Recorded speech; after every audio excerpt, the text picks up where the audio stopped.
I'm going to show you how to use the emotional panel in the imaet today. So I'm just calibrating. We're going to do this on my dog. So here's your navigation page that it takes you to after you've calibrated. And we're going to go down here to emotional. So you've got a bunch of different things to do on this panel. Over here on the left-hand side, you have all of these feedback choices, and these you do not test for. These are just frequencies that you can help balance in the body. So first, we've got behavior processes. These are going to be things like attitude change, behavior change, reduce anger, reduce irritability. We've got body-centered. These are going to help you center. So we've got centering. We've got things like will to live stimulation, which is great for people who are depressed, revitalizing stimulation. We've got brain processes. This has things on it like addiction reduction and Keflin stim, which will actually help with pain, nicotine withdrawal, serotonin stimulation, and then my favorite frequency, maybe on the entire machine, which is clear energy field. So clearing the energy field, if you walk into a room, you're feeling great and happy, you walk into a room, everyone's really sad in the room, you're like, oh, this isn't for me, turn around and walk out, and you don't feel quite as great as you did when you walked in. Some of that energy got stuck in your biofield. And since we're reading and sending frequencies to the whole biofield when we use the imaet, this will help clear off everything that's not yours so that we can get an accurate reading. I find on kids, on animals, and on very empathic people, this is extremely important to do before you do the reading, because otherwise on pets and on children, you end up reading their owners or their parents. And again, on empathic people, you'll end up reading everyone that they've crossed paths with. So you would click on this over here, then come over here, set whatever time you want, and then you can click interface if this is a pro and you have them hooked up to the machine, or virtual if you don't have them hooked up, or if this is an IQ or a virtuoso. So this is the way I would start my treatments, but there are all these other things over here I'm going to go over first. So exploration processes. These are going to be more like creativity, imagination stimulation, memory stimulation. We've got focusing processes to help someone concentrate, to help somebody focus, to help someone learn, to stimulate their mental energy. We have inner self processes. So this is going to be inward towards yourself. So inner awareness, inner guidance, inner wisdom, unity with all. This mystic processes over here, I think is really cool. We've got things like astral projection stimulation, clairvoyance stimulation, meditation, past life regression. We've got relaxation processes to help reduce anxiety, to deepen relaxation, to reduce stress. And then we have solution processes over here. This is just going to help someone solve problems, get into a more positive outlook. Then over here, we have panels we can actually throw the frequencies at our client and then read what their body bounces back. So unlike over here where you're not reading anything, you're just using the frequency to help bring their body back to homeostasis. Over here, you are going to be throwing things at their body and reading what their body is bouncing back to you. So you've got all of these pathway choices. You would click them over here. So we're going to start with emotional stress. I like clicking on the top 3 reactions. That's just going to highlight the top 3. If we click on highest reaction, it only highlights the top 1. If we click on top 10 reactions, it will highlight the top 10. And we're going to click bioscan. And that's just going to go down this list, throw the frequencies at the body, and read what the body bounces back as what it is screaming about or hyper focused on and what it can't see at all.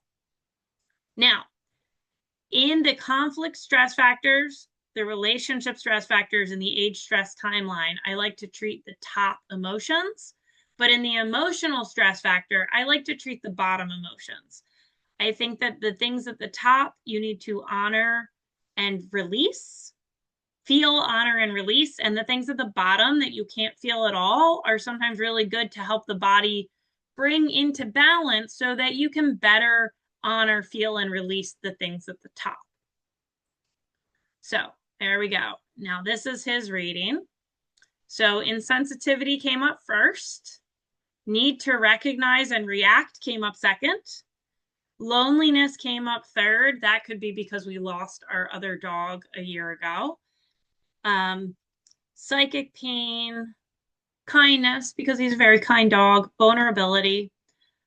So what I like to do is go down to the bottom and look at what he can't feel. So these are all things we don't want him to feel, but submissive might be something we want him to feel.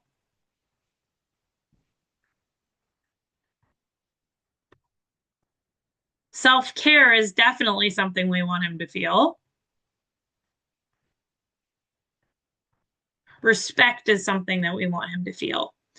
So how would you treat these? You can just, let's say respect, highlight that, come over here, click in how much time you want, and then just press virtual because again, he's not hooked up. When this is done running, down here it will tell you how much percent the body has harmonized. So basically how much you have brought that emotion back into homeostasis in the body. And I would run this until this hits 100%. So conflict stress factors, this one doesn't take as long to run. There aren't as many conflict stressors as there are emotional stress factors. So we're just going to run through and run them all. The conflict stress factors and the relationship stress factors, we're looking at how the subconscious interprets things. So for example, you just saw legal conflict, psychological conflict. They're all being thrown at the body and we read what the body bounces back. So, oh, there we go. Psychological and physiological conflict both came up, and so did creativity conflict. And here's aging conflict, because as you can see, he's a pretty old dog. So obviously that one would come up. And again, if I was to treat in conflict stress factors, I would treat the top few instead of treating at the bottom like I do with in the emotional stress factors. And here we go. Again, this is the way that the body subconsciously sees different relationships. So fun figure, that might be me. Mother-in-law, again, this is how his subconscious sees this. It doesn't necessarily mean his exact mother-in-law. Son-in-law, again, how his body sees a son-in-law. I can tell you that we used to have a cat that I think that he kind of saw as his child. So that could be why that came up. It doesn't matter. Your client doesn't have to know. You don't have to know what these are in order to treat them. And you're still going to bring the body back to homeostasis in that relationship, whatever it may be. Age stress timeline. So this one's going to work a little bit like the emotion code or the body code, where it shows you that you had a trauma at that moment in time that your body's still looking at. So you don't have to know exactly what the trauma was in order to bring it back to homeostasis. Some people will know what that is, and some people won't know what that is. Again, it doesn't matter. You can still treat it. So conception's usually a really big one.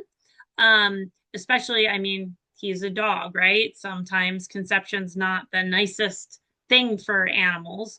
There's also first trimester here. We would never know what that was without him being able to talk to us, or his mother being able to talk to us, right? But that means there was a stress at conception that his body's still looking at. So we can bring that back to homeostasis. And what that is, it causes a reaction in the body or in the emotional body. So sometimes you'll always react to something. You don't even know why you're reactive to it. You don't know why it bothers you. But by clearing out this age stress timeline, that can really help tell the body that it can learn to react in another way. So again, if we went over here and we clicked on this and we got these top three, if we come over here and we just click on virtual, it's going to go through, let's click here, one. It's going to go through these one at a time every 20 seconds and tell us how much that it has harmonized. If we click on top 10, it will then highlight the top 10 and we can click over here and it will go through the top 10 items and then go back to the beginning. I don't like to do that many. I actually find that it's optimal in this panel. Most bodies can take an average of 5 frequencies in this panel for a treatment. Some bodies take 3, some bodies take 7. But if you over-treat in this panel, the body's only going to see the last frequency that you gave it and bring it back to homeostasis and forget the rest. So I think starting with an average of 5 is a really good way to get a great result from bringing the body back to homeostasis in this emotional panel. As you can see, it just went through conception and it's at 24% for conception. And now it's on 14 years old. So that's at 61%, and now it's going to 6 years old. And I can tell you when my dog was 6 years old, I got a cat that he thought of as probably his son in some sort. So I'm thinking that might be why 6 years old came up here. And that harmonized to 9%. So we could just keep clicking this until they're all at 100%. And again, that's the way you use the emotional panel. Thanks for watching.